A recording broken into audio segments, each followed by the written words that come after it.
lang, pakita. Kung ano yung nararamdaman ko, iparating. Okay? Nakakaano, babae, parang ayoko na sa DIS, bakit ganito? Wow, oh my God. Hindi ako maarating tao. Totoo lang akong tao. Cowboy din ako. Eh, mga ganyan, papakita nyo sa live ninyo. Nambalahura sa inyong mga babae.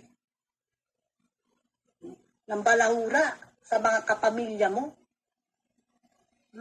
Kakain kayo sa labas, naiipagyakapan, ganun ang suot. Sabi mo, gorgeous. Grrr.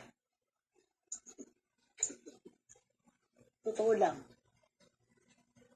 Nawawalan yung yung respeto ko sa mga ganyang klase. Yung mabababang lipad na lalaki, mabababang lipad na babae. I hate mga ganyan. Totoo lang.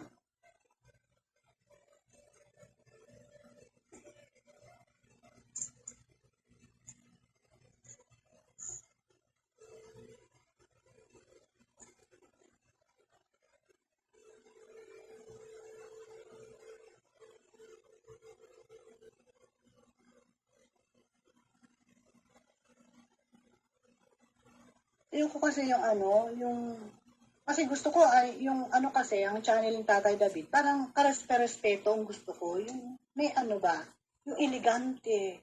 Kasi yun nga yung gusto niyo, di ba? Ditzly, Productions, entertainment. Pero pag ganyan ang nilabas niyo sa LS niyo, parang ako'y nababahala. Pero wala eh. Hinayaan na rin yung nagwalwal doon. Akala ko bawal magwalwal na hinayaan naman nila may nagwalwal.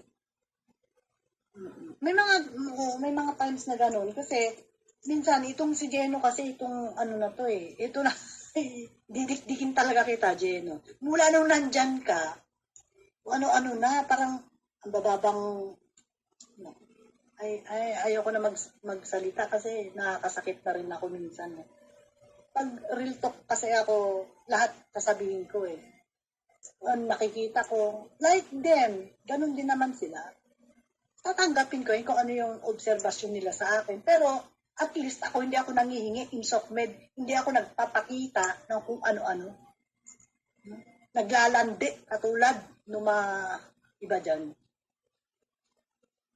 Wala akong record niyan. Naglandi man ako sa mahal ko lang.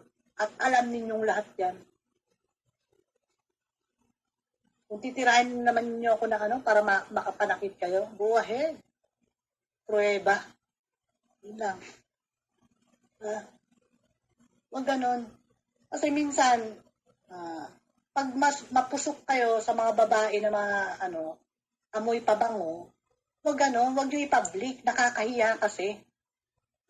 Sinasaluduhan ka na namin as a tatay Huwag naman ganon, huwag nyo pababain yung yung kalidad ninyo. Dahil lang sa mga dyan. Nakadamit pang pokpok.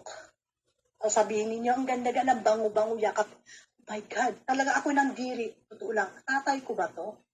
Sorry Tatay David Yun yung pakiramdam ko nung time na yun. Ngayon lang ako magsasalita. Once lang, tapos na ito. Pagkatapos kong bumaba dito, wala na akong sasabihin pang iba. Nasabi ko na lahat ng sasabihin ko, sana lang maintindihan nyo rin ako. Hindi laging ako umiintindi sa inyo. Yun lang po tatay tuloy. Kuya Von, bababa po muna ako ha. At thank you so much Nanay Cry Baby at saka Ate PKM.